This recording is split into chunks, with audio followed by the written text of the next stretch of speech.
Download the BCSN Plus app today. Local sports all the time. Visit bcsnnation.com for details. Discounts may apply.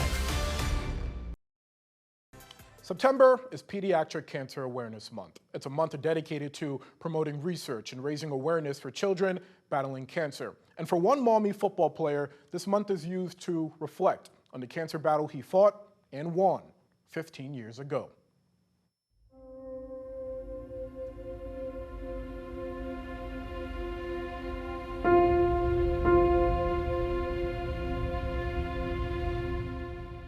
I'm always thinking about it. I'm always trying to study some film. I'm always trying to get that 1% better. It's always been football. It's always been football for him. 15 years ago, for Maumee lineman Jackson Schneider, lacing up a pair of cleats was far from a possibility. He was having trouble going to the bathroom and went to the hospital, and they diagnosed it with just constipation. Oh, he's just constipated. So middle of the night, they sent me home with a fleet enema. Jackson was only 2 years old. A week and a half later, things got worse. I remember just sitting on the couch with my parents next to me and just throwing up into trash cans, bowls, everything. He would dry heave, he would cough, and he couldn't even keep fluids or liquids down. So we took him to our pediatrician for follow-up. A scan of Jackson's stomach later revealed what was thought to be an intussusception, or telescoping of the bowels. Jackson had to be moved from St. Rita's Hospital in Lima to Nationwide Children's Hospital in Columbus. And we're trying to hold Jack down so they can do the air enema. And I mean, he is squirming and fighting and screaming. The air enema didn't work, leading Jackson to surgery. He has a spark in his eye. He has these big green eyes.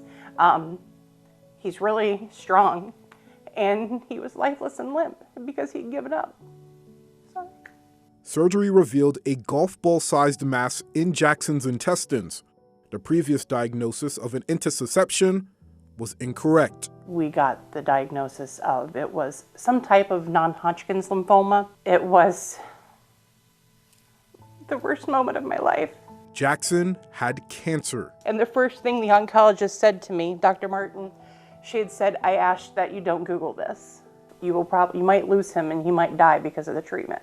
That June, Jackson began chemotherapy. Within 24 to 48 hours, he lost all color in his skin. He lost his appetite. He had sores in his mouth. I remember also just vaguely waking up, pulling tubes out of my nose, and like people telling me to stop doing it, but I just remember waking up doing that over and over again. I remember these numbers. He weighed 27 pounds when he went in there. So, 2-year-old. So he lost a third of his body weight. That's like a tremendous amount. So you can imagine what that looked like, that little kid. Through Jackson's treatment, the Schneider family was home in Lima for only 14 days. One of those days was Father's Day. We just couldn't get him to eat, And I remember sitting on the couch and he's sitting right next to me and he ate half a popsicle. And that was like the best Father's Day gift that I had ever gotten in my life, and still probably to this day. 3 months later, in September 2010, Jackson's cancer went into remission. Most of the families and kids that we met that summer during treatment, they didn't get to take their children home. They didn't survive.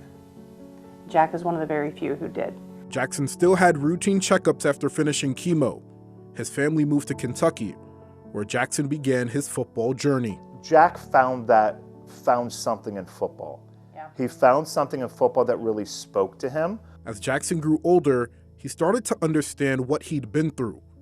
Over a decade later, he uses that as fuel as he plays for Maumee. I feel like whenever there's something hard, whenever there's something I really don't want to do, or there's something that challenges me, I kind of do it for the people that didn't make it, or for the people who might not make it. I'm going to go full go for those kids. Even though it doesn't affect them, I feel like it affects me a little bit, because it gives me that last 5–10% of drive that some teenagers may not be able to find within themselves.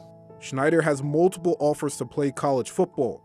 The road to his final year of high school ball hasn't been easy, and while life may throw other challenges his way, it's nothing the senior can't handle. As long as I go through life with the same dedication and the same fight and drive that I did with cancer, I know I'll be fine.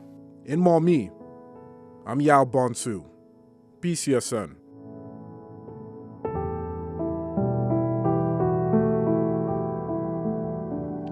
I asked Darcy and Jeremy why relive that battle 15 years later.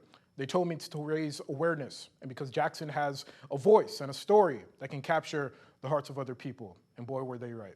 According to the American Cancer Society, over 9,500 children in the U.S. will be diagnosed with cancer this year. 85% of those children will survive 5 years or more. As for Jackson, he's a part of a survivorship program at Nationwide Children's Hospital and goes every summer for a checkup, among other tests. He also opted into a genetic study to continue raising awareness for pediatric cancer.